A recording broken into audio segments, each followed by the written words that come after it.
You know, there used to be a sacred ritual in this country. After a long day of pretending to work, arguing over the thermostat, and accidentally buying non-alcoholic beer, you'd turn on the TV at 10:35 and just laugh. A man in a suit told jokes. A celebrity plugged their project. You forgot the soul-crushing reality of life for an hour. That was the deal. But somewhere along the way, that deal changed. The jokes became lectures. The laughs, well, they're replaced by Clapter.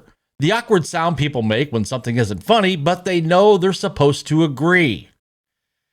That is the sound of an entire genre committing slow, painful, multi-million-dollar suicide. Today, we're performing an autopsy on the late-night talk show. Spoiler alert, cause of death, a severe case of self-important feeling. Carson warned us.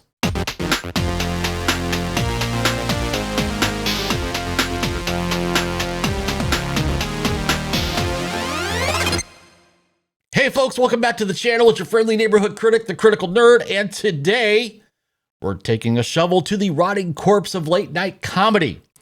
You remember comedy, right? That thing hosts used to do before they became part-time therapists for Twitter.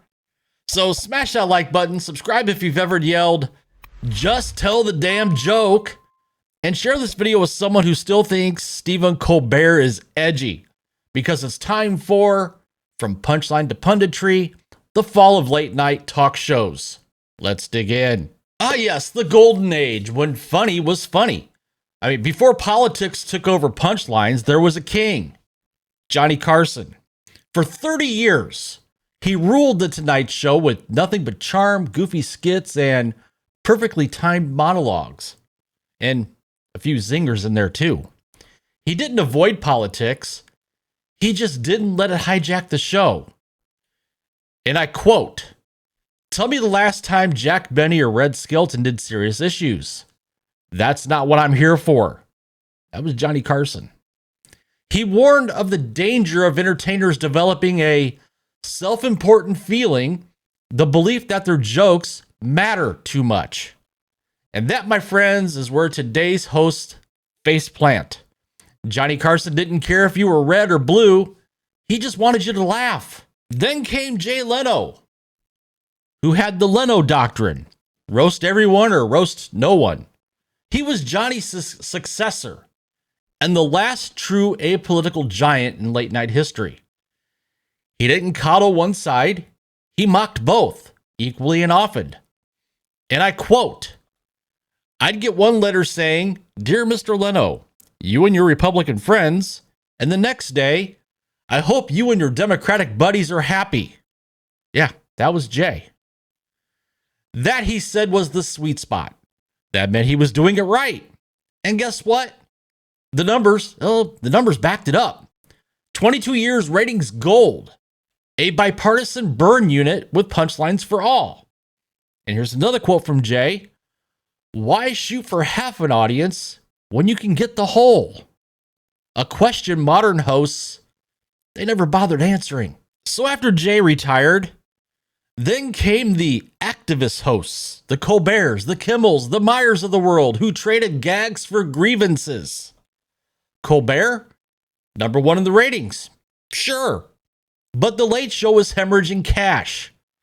$40 to $50 million a year, every year, for 10 years. Now, imagine losing that kind of money while still being called a success. When it was announced that his show was being canceled, the mob was out there saying, "This is censorship." No, it's not censorship. It's capitalism. You can only lecture half the country for so long before the network accountant asks, "Do we really need a political sermon that costs us more than a Marvel movie?"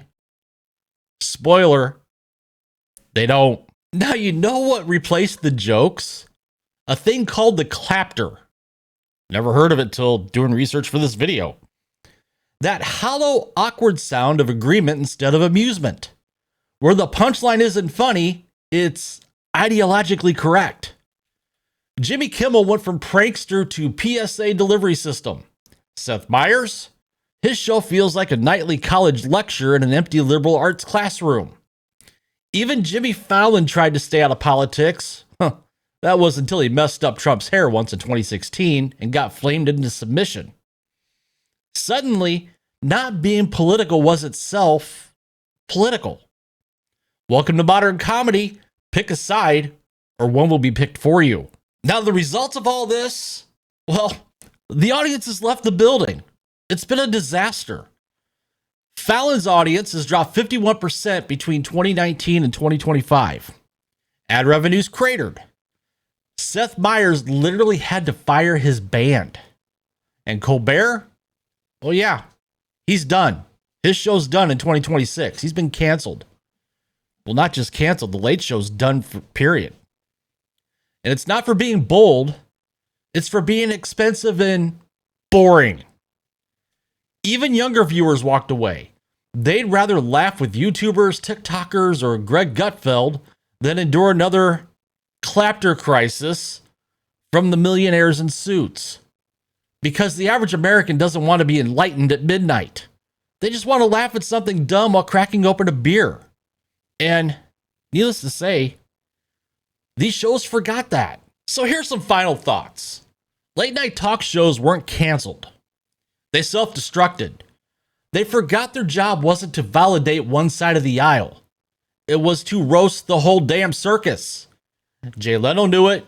Johnny Carson lived it. Here's another quote from Jay Leno. People come to a comedy show to get away from the pressures of life. I don't think anybody wants to hear a lecture. And he's right.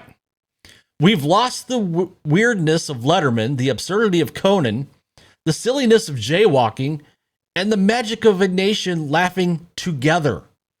Instead, we got a Clapter, group therapy, and massive budget cuts. So, rest in peace, late night. You weren't censored.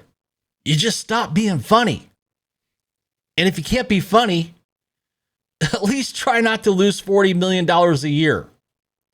So if you enjoyed this roast of the late night undead, hit that like button. Drop a comment below. What's your favorite moment from late night's glory days? Share this with someone who thinks Jimmy Kimmel's tears count as content.